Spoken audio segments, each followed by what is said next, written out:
Boom. Boom.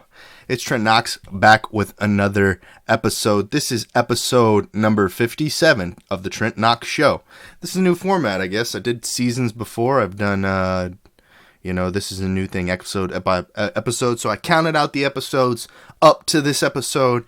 Previous episode was with DJ SAB. That was Culture. And, so I want to get back to doing a daily, in studio, this home studio vlog of what you want to call it, and put it out there and have it on all the all the platforms, YouTube, Facebook, Twitter. I think that's the three. Those are the three video platforms. Instagram, but I don't want to crop it to do that. I'm kind of lazy, I guess. But yeah, so this episode is about popularity, social media popularity, personal popularity, online, offline. And before I get into this episode, if you're on YouTube, hit the subscribe button, hit the like button, and the notification bell so that you'll get updates on when I post my new episodes. Also, in the description below is your gig economy, your financial resources, all of my social media channels. And there should be another thing out there, but I can't remember. Maybe the description of this episode, All right. So this has been something that I've been, working over for the past month, I guess. I was looking at my, Facebook page numbers, analytics, and whatnot, and I noticed, I'm not getting any engagement. I'm not getting any likes. I don't have any followers. What do I do? Why am I stuck in this 80 likes, 90 followers? How'd that even happen? How did I have more followers than I had likes? How does that happen? So someone must have, must have went in there and unliked, but their follower was still there. It was a little bit confusing to me. So I kind of was like, all right, well, I don't have a global following, let alone a local following, let alone a global following. But it seems to be more difficult to, build a local following. Everyone seems to be building their own thing, or, if they're like just content consumers and they're not content producers, then they're more likely to want to save that space as a content consumer for, a more popular person like The Rock, Kevin Hart, Joe Rogan, different A-list celebrities. And if you want to call those A-list, maybe they're B-list, maybe they're C-list, whatever your perspective is, okay? But on social media, we kind of gauge that by something called Social Blade. Social Blade effectively, monitors Instagram following, YouTube following, Twitch following, and kind of gives you a robust comprehension of the analytics and the followers that you have on social media. And so what your rating is there kind of gives you an idea of what class of entertainment you are. If you're on the A-list, you're probably, you're probably Will Smith. You're probably Dan Bilzerian. You're probably there are a number of different accounts out there. You're PewDiePie for sure. PewDiePie, Marshmello, Ninja. Those guys out there that are building giant followings based on their form of entertainment, whether that's gaming, music, culinary arts, art, whatever that thing is. Well, anyway, so back to how I kind of been learning a little bit about what I need to do in order to grow my following. See, I had it backwards in my mind. I had the conception, the idea that the content that I produce would be so impactful that people would gather around and interact with the content. Well, it's the opposite. I need to not go and spread my content, but provide engagement with people that may or may not be looking at my content. So provide engagement to them and show them that the content that you are providing is beneficial regardless of whether it's your art or not. You're out there being a conscientious producer. So you're conscious of the overall environment of content production, whereas you're not just solely focused in being, egotistical or selfish about your own content. You don't have to be like you don't have to be solely 100% give, but you do need to take some credit for what you do. But it's like Gary Vee says, it's the $1.50 rule or whatever, $1.85, whatever you want to call it. But you put your 2 cents in, and don't expect $1 back, but maybe expect half a cent back, and that advertisement will grow your overall image. It's your image. Recently on the episode, I can't remember who the guest was. Joe Rogan had a guest on that's another comedian that he was talking to, and the other comedian brought up the cultural phenomenon of people calling their art or whatever a brand, that you're growing your brand. And Joe Rogan brought up that was kind of like a gross term, saying that you're growing your brand or whatever, and he made it a joke or whatnot, but it's really an image, your overall public image, your business persona. That's what you're branding. Branding is the word, but it's not your brand, because a brand in his perspective is Nike, Adidas, Coca-Cola, IBM, HP, Dell, those kind of brands where there's something that's being physically produced. I mean, in argument's sake, if you're in like the sex industry or something like that, and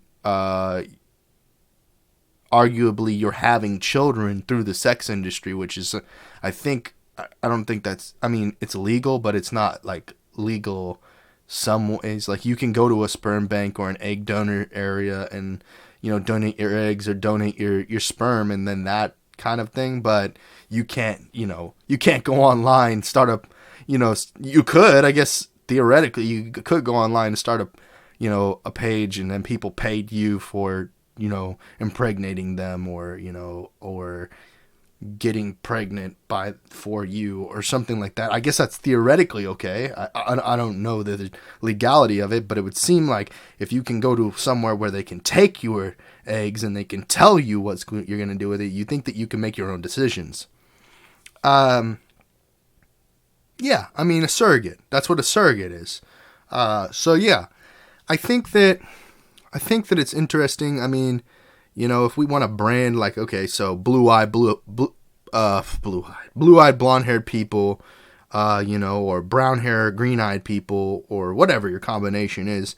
Like, if that's a brand to you and you call it something and then you recreate it. I mean, we do it with animals such as horses, dogs. We do it with a lot of other things. So why wouldn't you be able to do it with your own personal development? But whatever, growing your online image, whether that's professional, personal, whatever it means, is that you got to interact. You got to provide something back to the community, whether that's the global community, your local community, your niche community, whatever that may be. And something to start off with is, getting involved in groups, online or offline. And it's difficult it's difficult. Oh my gosh. The sync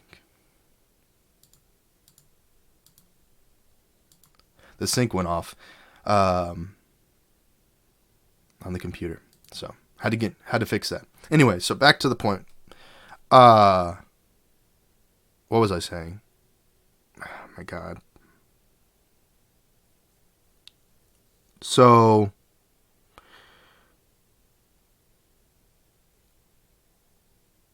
oh my God, why did I forget this shit? It's just like when you get on to a subject and you're going so good, you're really building,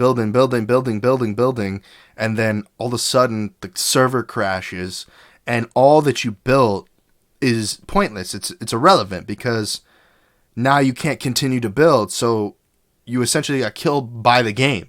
So like, this is why I dislike the game Fortnite, is because you can start building, but if the way you're building doesn't work inside the algorithm, then the algorithm will cancel you, will defeat you. You're trying to do this new tactic that would be, in theory, work perfectly fine if the goddamn buttons work perfectly, and then the buttons glitch out and it just malfunctions, and then the thing doesn't happen the way it's supposed to happen, the way that you are currently doing it, and you know you're doing it because you have a program that's monitoring your key clicks, and you're doing it 100% every single time because the key clicks and everything's right, but the game is malfunctioning and the server shuts down or something and it just completely goes to shit. Then it's all Epic's fault because they fucked up. It's not your fault. It's because their servers are shit. But anyway, minus that whole tirade right there, building your image is what I was talking about, and I was going on, then the computer glitched, and I forgot what the heck I was talking about. What I was building on. I was building on a subject. Ah, my gosh.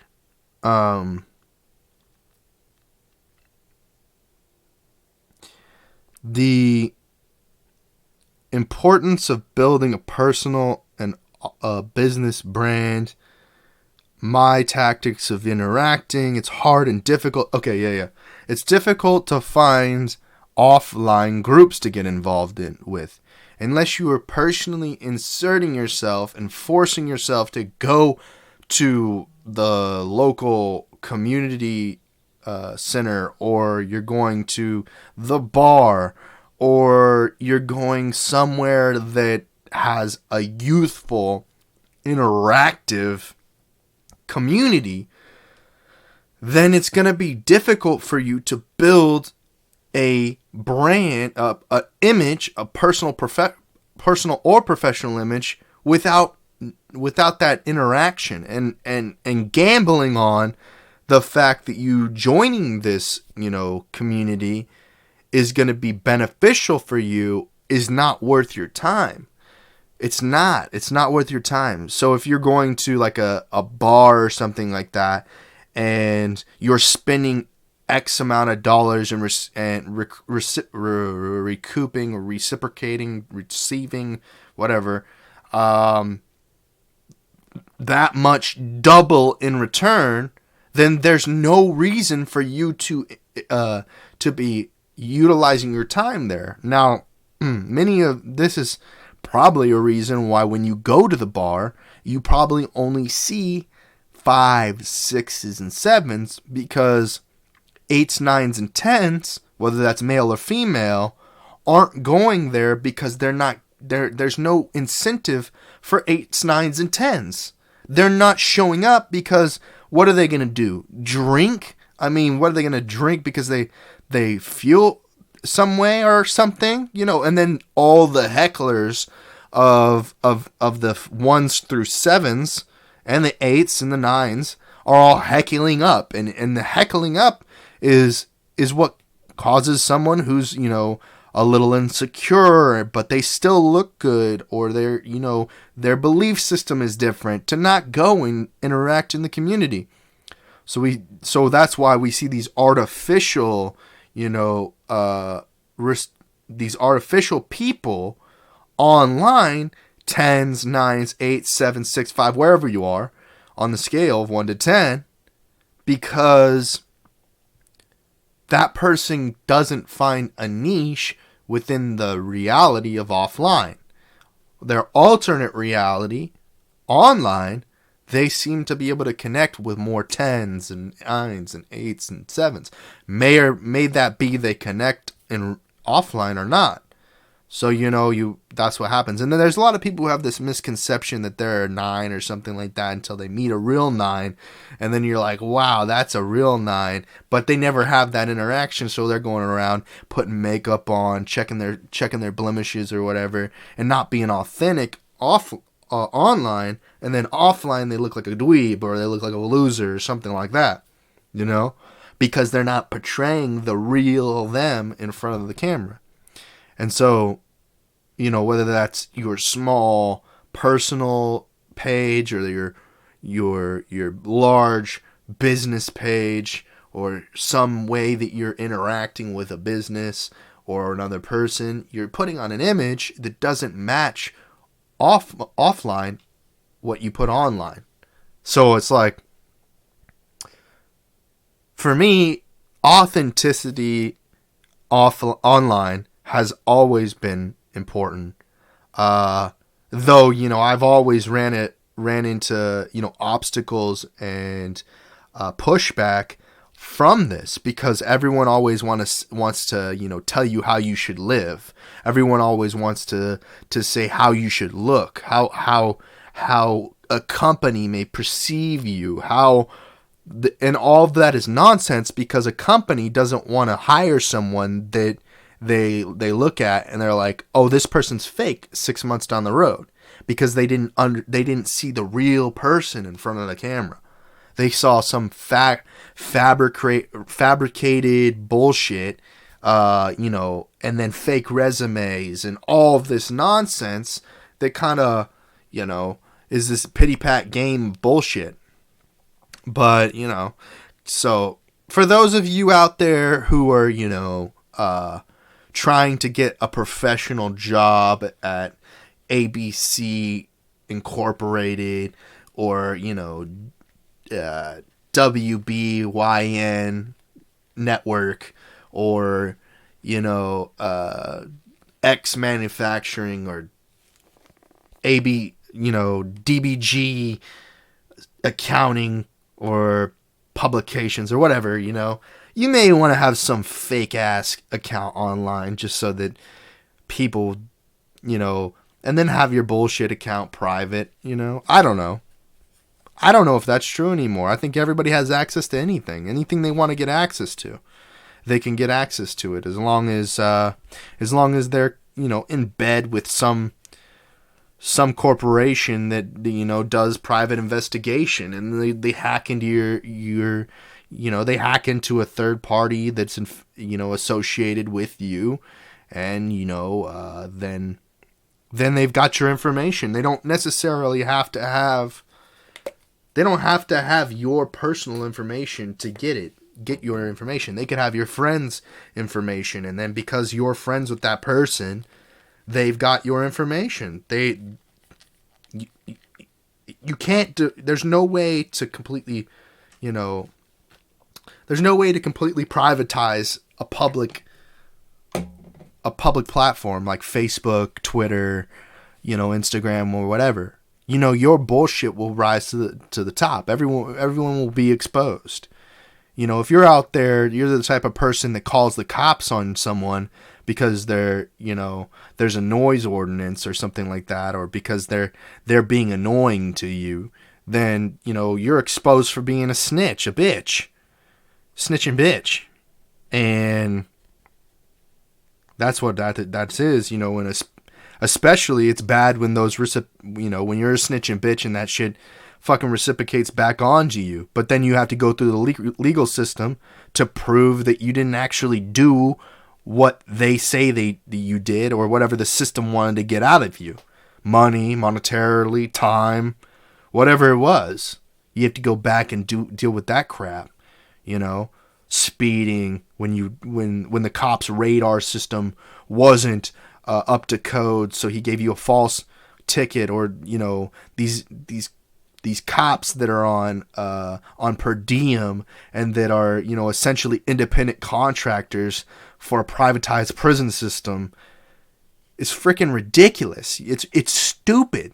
There's no regulation on it. There's not enough regulation on it in order to not have people who are essentially they're essentially just bigots, or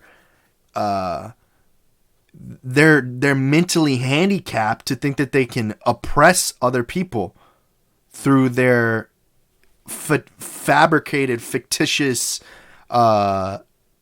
installation, which wasn't publicly voted on. Nobody Nobody votes for the policemen. Nobody says, "Oh, it's a good idea for this weirdo to be able to oppress people and tell people what they should and shouldn't do." You know, this person, every police officer should be elected. It should not be like some random dick off the street gets involved into the police office, off into the business. It's stupid. Some PI that thinks he's got a little dick syndrome, Napoleonism, gets involved in policing our society. Now, like the department heads of sheriff's offices and police departments, they're elected. But, like, come on, what the fuck? This is ridiculous. All of this badgering and all of this stuff that's constantly happening, and then people are always snitching on everybody. Anyway, and there's no such thing as snitching on snitching, okay? That's the most wild thing to think about. Is like, oh, okay, so you, the person who snitched on a snitch, is now the person who's in charge, is responsible for the crime of snitching. No, the initial snitcher is the one who is in charge of the crime of snitching. It's not there's not a ladder of snitching. Like, it doesn't go. The next rung does not get. The original base snitcher is the one who gets charged for snitching. It's like snitching on a snitcher is not snitching. Okay. But yeah, so building popularity comes from, controversy sometimes. Sometimes it comes from positive things. Sometimes it comes from education. Sometimes it comes from entertainment. Sometimes it comes from a lot of different things, but, family, friends. It comes from, mainly being persistent and working hard. Those things are the most important. Being out there, creating content, coming up with new concepts, ideas, brainstorming, always working hard to get the next thing done, whether that's like something for me where I get on and I do a podcast or a video vlog or something like that of my current state of mind, or it's something like, a skit or a movie or music or whatever your thing is, and getting out there and doing it. Stop pondering, thinking, brainstorming when you've already accomplished enough in your mind and you've got a good idea of what you want to accomplish, and go and act and execute. Because there's not a lot there's becoming more people who can be a chief executive officer, but unless you execute and you get things done and you sell and you put yourself in the right place, you market and you advertise and you do everything you can possibly do to get that product out there, there's no way that people are going to have, if you don't do those things, no one's going to know about you. You don't miraculously just show up in their news feed. Sometimes you might catch a wave, like you post about something that's popular at the time. Like recently I posted about on Twitter before all of the mainstream media outlets got out there on it. I posted about the Old Town Road remix with Billy Ray Cyrus and Lil Nas. And I just so happened to get a micro viral thing. Like I got I don't know how many likes it has right now, but I got like 15 retweets.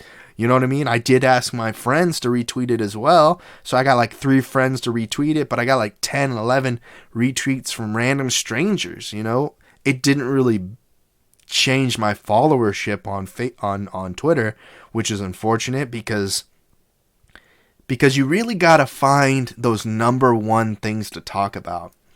And if you're not talking about the number 1 to number 10, not even 10, 10's too deep, because if you're talking about the number 1 thing that's trending on Twitter, you might get some retweets, you might get a couple of likes. It's hard. I don't know.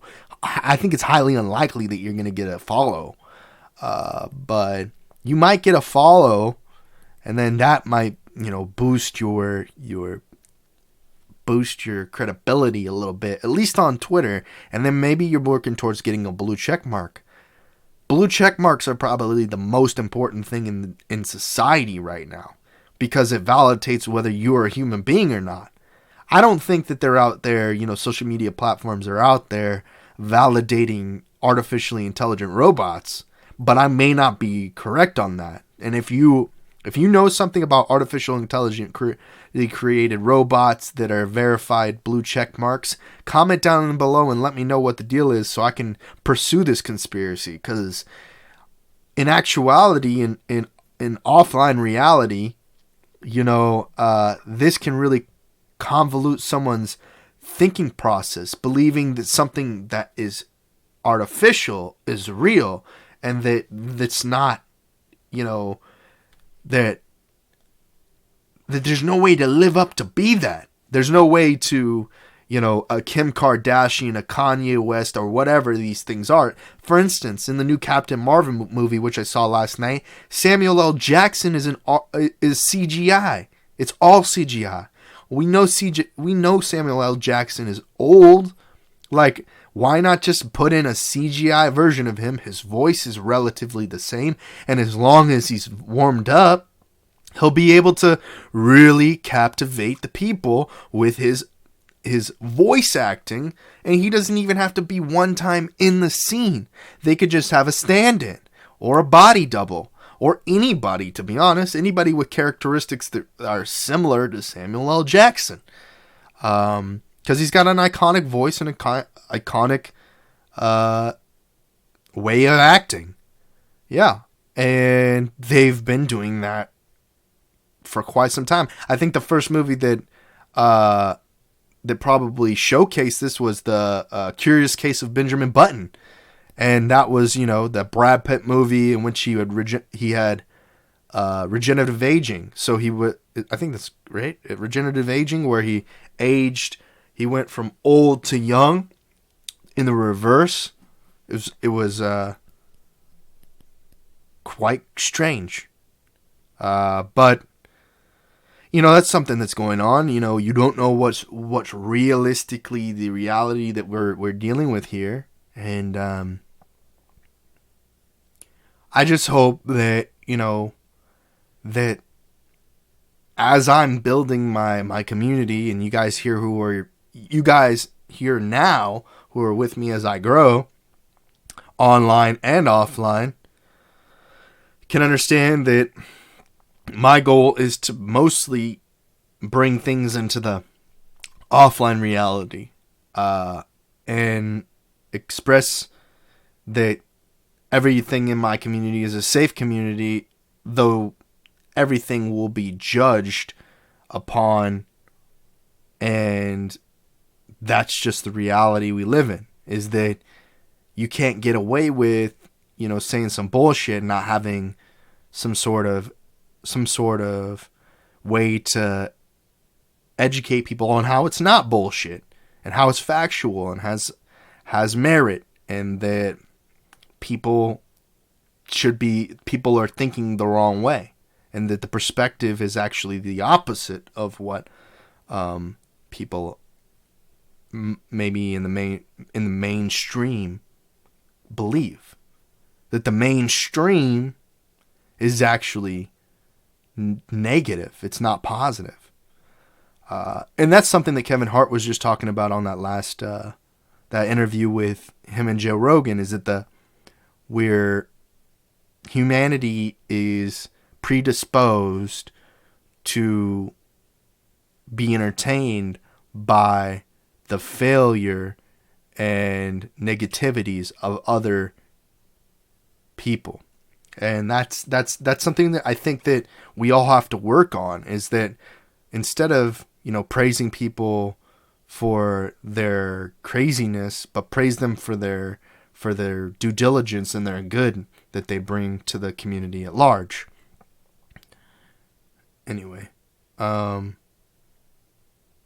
that's my thing on popularity. I think that a lot of people, have made themselves popular by their looks, like a Kim Kardashian or Kendall Jenner or Kylie Jenner, that whole family, a Paris Hilton, which was really, Kim Kardashian was an intern for Paris Hilton, so that's what created the whole Kim Kardashian world.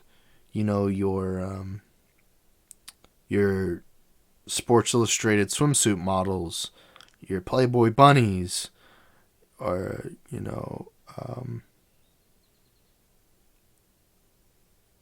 the whole modeling world where we look at them and see them as we idolize them, and actors, comedians, whatever it may be. And what can we do? How can just an average person work towards building a resume, experience, and get to be observed by others? How does someone build enough to where they have credibility, get that blue check mark on Instagram, on Facebook, on whatever new website that validates and verifies people? Is it going to be, something where we get to the level where you have to have federal ID or an online, ID? Is Facebook an online ID? Is that the representation globally? Do you have to validate yourself with a passport? Does it have to be a U.S. passport? What is this kind of thing? Something that has been coming up since I've been promoting gig economy opportunities, is that I get a lot of applications from Africa, South America, Asia, all these different areas around the world, Indonesia, and they want to find a job in the United States of America. And I tell them, like, look, I'm not at the point at which I can get foreign nationals, through customs and through immigrations in order to, house them and feed them and, not, and put a little money in their pocket so that they can afford to, begin a life or build a house or something, do whatever they got to do, right? But I'm really wary against doing something like that because it's just another form of slavery, and the consequences of bringing that into the United States is the depreciation in value of my neighbor and the citizens around me, because it takes away the opportunities that they may have, the homeless population that's ever growing, to have opportunities to work, or learn, or many other aspects of society. So these people, I don't know, like these people who come over from foreign nations and build their social media following off of U.S. platforms, it's like, what? We're all just kind of living in a global society, but the world's not scale. The world is not at scale. The U.S. is at scale, but the world is not at scale. So those people who are just coming over here and who are, wealthy billionaires in their own right, in their own countries, the equality over there is not what it's like here in America. So they're depreciating the equality that we have here in America by bringing their nonsense and at sometimes radical beliefs and ideologies, which can depreciate the overall value of the equality in America. And Everybody complains like, oh, the equality isn't the same among citizens. And that's just, I think that everybody kind of believes that generally people are good in America, growing up here, building their lives. I mean, there are a lot of people who struggle, financially, and there's like a family history of that happening, of mental illness. And we often pre-diagnose people, or worst case scenario, diagnose people with mental illnesses prematurely. When a kid's 18, calling him schizophrenic when his prefrontal cortex hasn't even developed all the way yet. There's just, or calling him bipolar, or calling them any type of itis or ist or this or that. Bullshit, because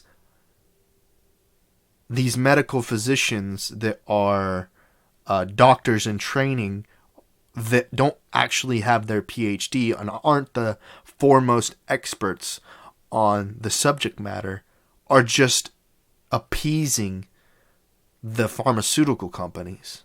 Oh, I went off on a tangent there. But you have to be somewhat different. And I'm not talking about mentally, because I'm not talking about the kind of guy that goes and kills somebody based on their infatuation or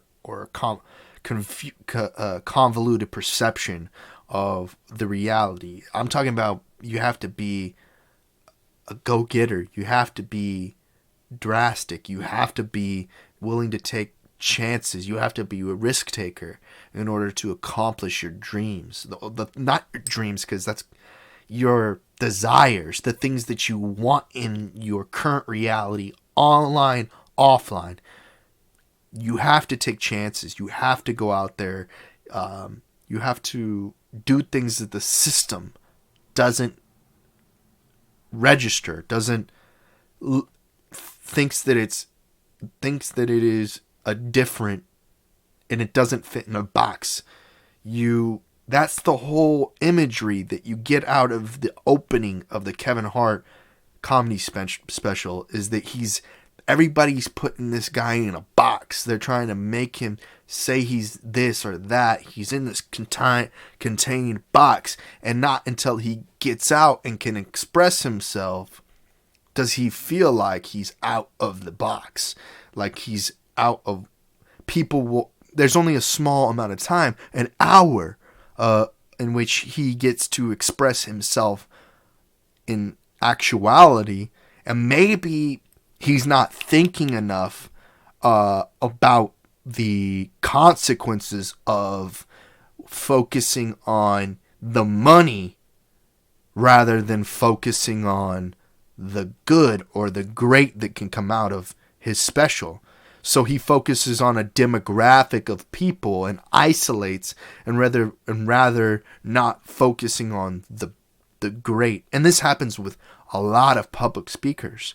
A lot of public speakers, rather than like Gary Vee, wanting to be historically accurate about subject matters, will bend in order to appease a certain demographic.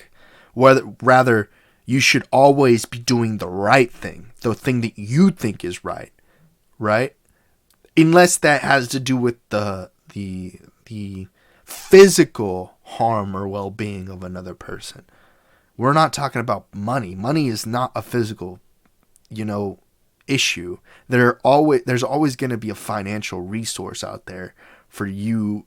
That's the whole thing about Gary Vee. You go out there, with your 50 cents, you buy something worth $10 for 50 cents and then flip it, and then buy something worth $100 for $10, and then something for $100 is worth $1,000, and you just flip, because there's always an opportunity to get the cream off the crop. You can get the cream off the top by just going to find those people who have all the bread and the little amount of bread and tons of icing. Don't be the person with all the bread and a little bit of icing, because the icing is what the value is. But the people with, just a little bit of bread, all that sugary icing, they got all that cash that they got nothing else to do with it. They just got to get rid of it. They got too much of it. They got to get rid of it. Things, property, they got to get rid of it. And they don't care what the cost is, because they've got to get rid of it to create more space for more things. So they, you get it, and then you throw it out and you sell it, and maybe that's your thing. My thing, the thing that I'm good at is building things, getting things. I do a little bit of flipping.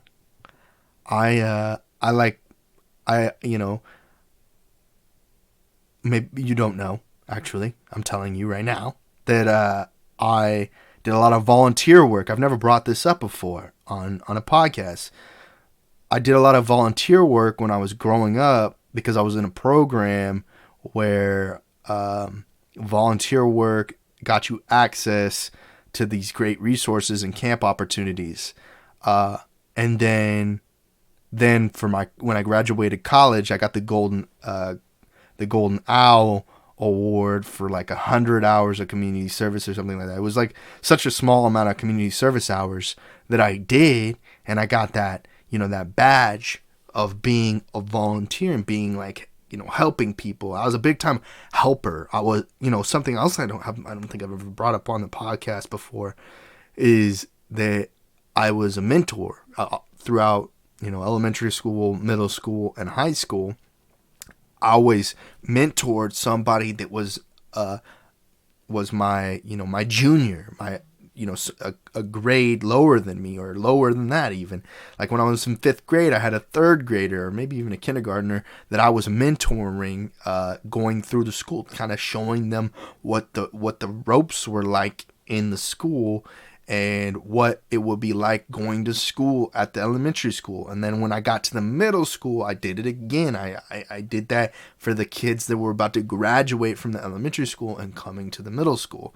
And then after that, I went to high school, and I did it for elementary kids and middle schoolers. And, I was part of these mentor programs. And something that I'm really, was misfortunate about that is that when I got out of high school, that opportunity, I lost that mentality. I lost that mentality of that, because I was so much put into the system of and not that I didn't have the family structure that I had before, because society thinks that once you become 18, you are responsible for being an adult. But you're not taught what it means to be an adult. The change from going from high school to college, you're hearing things from people who have been in, who your parents are the people who are teaching you these things. Someone like myself, unless I went to karate or I went to some sort of educational system, alternative education system other than the school system, I wasn't getting any mentorship. Nobody was educating me on what it is to live. Okay? Someone, I look up to now is Gary Vee, Ty Lopez,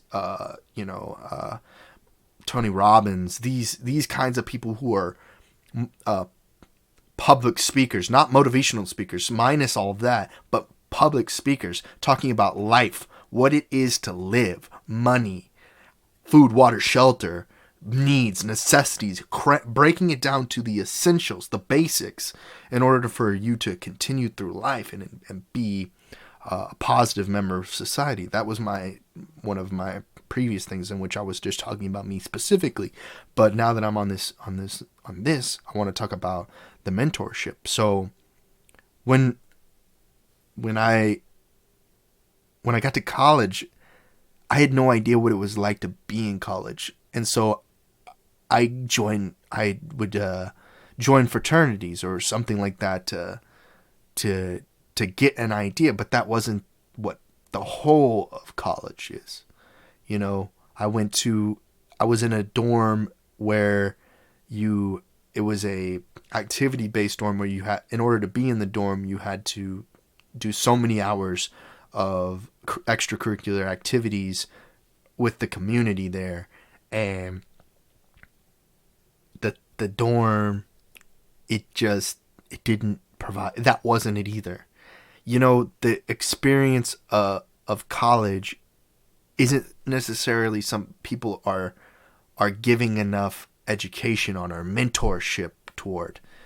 It's so you get there and you're like now financially in the shits because you take out huge loans, but you don't know what to do. How do you do socially? How do you do education wise? How do you do to build a personal portfolio?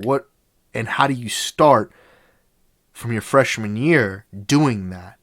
And it's not they don't give you enough education through fraternities. They don't give you enough education through dormitories. They don't give you enough education through classes. They don't give you enough education through introductory courses to the campus. Groups don't do it for you. Meetups don't do it for you. It's literally, you have to have a mentor, someone who understands what it's like to go through college. I went to the University of I went to Texas State University for my undergraduate freshman year. Then I transferred to the University of Hawaii. And at the University of Hawaii, I made every mistake that a student can make in college, but still pass at the end of the year. Understanding that at the end, you're going to need help. You can't do it alone. And if you do it alone, it's going to take longer and it's going to be harder. Because once you get out, you're going to be exhausted, you're going to be worn out, you're going to be completely worthless, at least to a corporation, because you're not going to know how to work in a team. You're just not going to. That's the facts. And every single work environment is a team.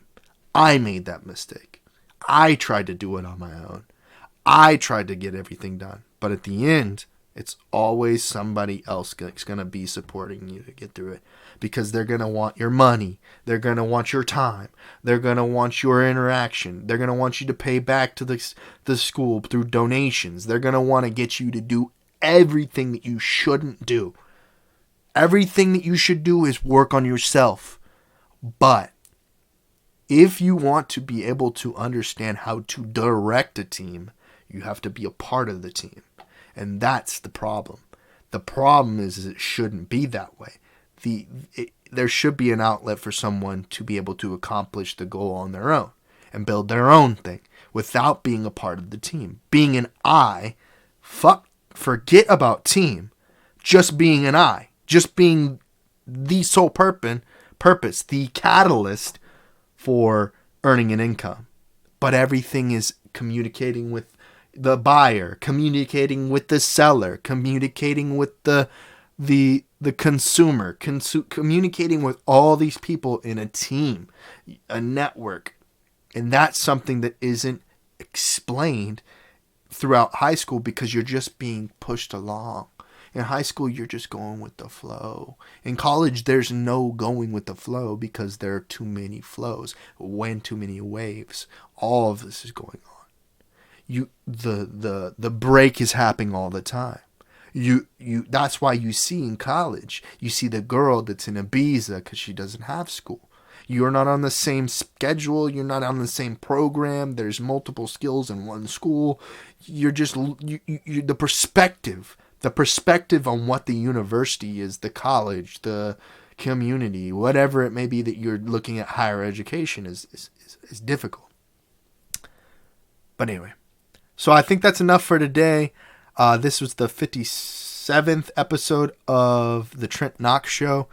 Like I said, hit the subscribe button down below, hit the like button, and hit the notification bell for future episodes. If you have any comments, leave them down in the comment box below. Let me know what you thought about this episode. Either if you caught it on Twitter, Instagram, Facebook, wherever you caught it. Comment somewhere. Let me know how you feel. And I appreciate you guys. Have a great day.